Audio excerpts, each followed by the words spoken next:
This channel does not promote any violent, harmful, or illegal activities. All content provided by this channel is meant for an educational purpose only.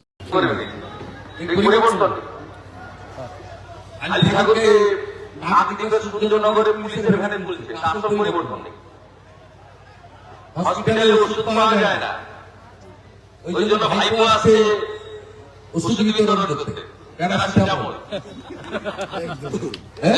তো মমতা ব্যানার্জি কিন্তু এক কথা, স্বাস্থ্যমন্ত্রী মমতা ব্যানার্জি 15 বছর ধরে ওষুধ দিতে পারেনি, চিকিৎসা দিতে পারেনি, আয়ুষ্মান ভারত চালু করতে পারেনি। ভাইপো আজকে 5000 পুলিশ নিয়ে প্যারাসিটামল বিতরণ করতে ভাবেন নাকি আপনি? বড়ি পাওয়া যাবে, চলে যাবে নন্দীগ্রাম বাইপাসের পাশে। বড়ি কিন্তু দেখে খাবেন, সাবধান। আর বাকিটা বলছি না, আগে বলছিলাম।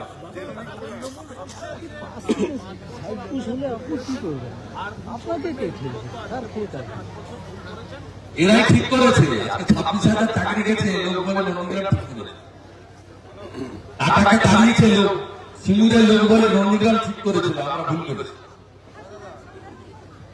সবাই বলে যে নন্দীগ্রাম 21-এ যেটা বুঝেছিল, আজকে গোটা বাংলা কথা বলছে।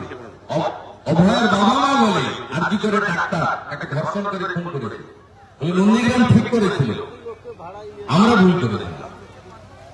তো ওদের কথার উত্তর ওরাই দিয়ে দিবে, তামান্নার মা দিয়ে দিবে, কালীগঞ্জে পানিহাটির অভয়ের বাবা মা দিয়ে দিবে, আরজি করে ডাক্তারের বাবা। আমাকে দিতে হবে না।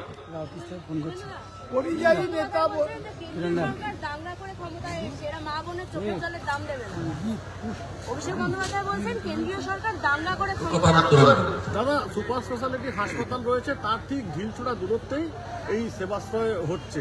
একটা ভোটের জন্য যদি সেবা দেওয়ার ইচ্ছা ছিল, 4 বছর 9 মাস কোথায় গেছে? 4 বছর 9 মাস কোথায় গেছে? আমি তো 45,000 লোককে শুধু চশমা দিয়েছি, 45,000 লোককে আমি চশমা দিয়েছি। ওটার সময় কেন হয়?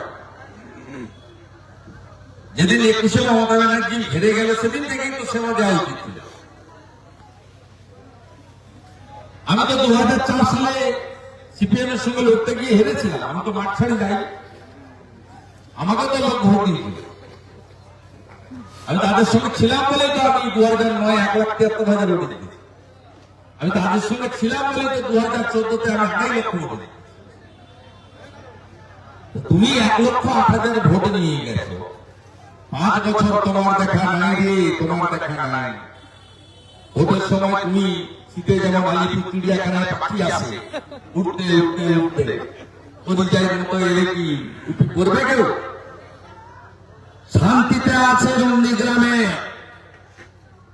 আমি বা আমরা আছি বলে। এই সোনাচূড়ার মা বোনেরা, হিন্দু যারা, 2021 সালের জানুয়ারি মাসে টাউন ক্লাবে বজরং বলির পুজোতে গেছিল, ভুলে গেছেন নাকি? 4টে বাসে মহিলা ছিল,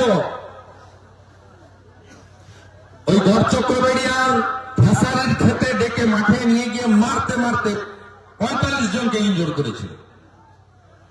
শুধু হিন্দু বলে দেবব্রত মাইতিকে খুন করেছে, শুধু হিন্দু শিডিউল কাস্ট বলে মনসাবাজারে রথিবালা আলীকে খুন করেছে 24 সালের 23 মে। এই সোনাচূড়া সমবায় হেরে গেছে বলে গামরা এরা বুঝতে পারছে না, শান্তিতে আছে। আর গড়চক্রবাড়িয়ায় মুসলমান পাড়াতে জিতে গেছিল বলে এক্স আর্মি তখন মহাপাত্র বাড়ির ভিতরে ঢুকে বোম ফাটিয়ে দিয়েছে। কোন হিন্দু থাকবে না। সকালবেলা এসেছিল, দেখেছেন মালগুলোকে, সব খুনি। সুফিয়ান একটা খুনি, দেবব্রত মাইতির মামলার আসামি, 7 দিন 1.5 বছর জেল খেটেছে। তার পাশে শামসুল, সমস্ত দাগি খুনি অপরাধী। এরা সুযোগ পেলেই যদি একবার এখানে অন্যরকম কিছু ঘটে যায়, কোন হিন্দুর অস্তিত্ব থাকবে না, হিন্দুর মা বোন রতু মোড় পেরোতে পারবে না। আমি বলে গেলাম এটা, সবাই আমার সঙ্গে হ্যাঁ স্বীকার করবেন কিনা? তাই তো এমন এমন জায়গা আছে খোল কীর্তন বাজাতে দেয় না, এবং এখনো এই বাজারে স্বাধীনতার এতদিন পরে গড়চক্র এরিয়াতে জালপাইতে 150টা হিন্দু ভোটার ভোট দিতে যায় না কোনোদিন। যান না, গিয়ে জিজ্ঞেস করে আসবে না। ছোট্ট হিন্দু পাড়া নিয়েছে জাদুবাড়ি তো আর জালপাই আর গড়চক্র এরিয়ার মাঝখানটা।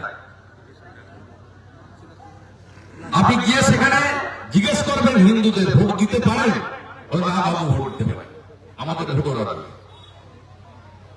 ওকে বলে যান,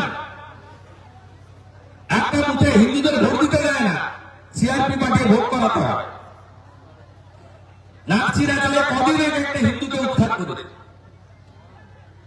এই কাছে তো 5-7 কিলোমিটার যায় না। লোক জানে শুভেন্দু অধিকারী মাছ ভাত না খাওয়াতে পারলো, রাজা না করতে পারলো, আমাকে শান্তিতে রেখেছে।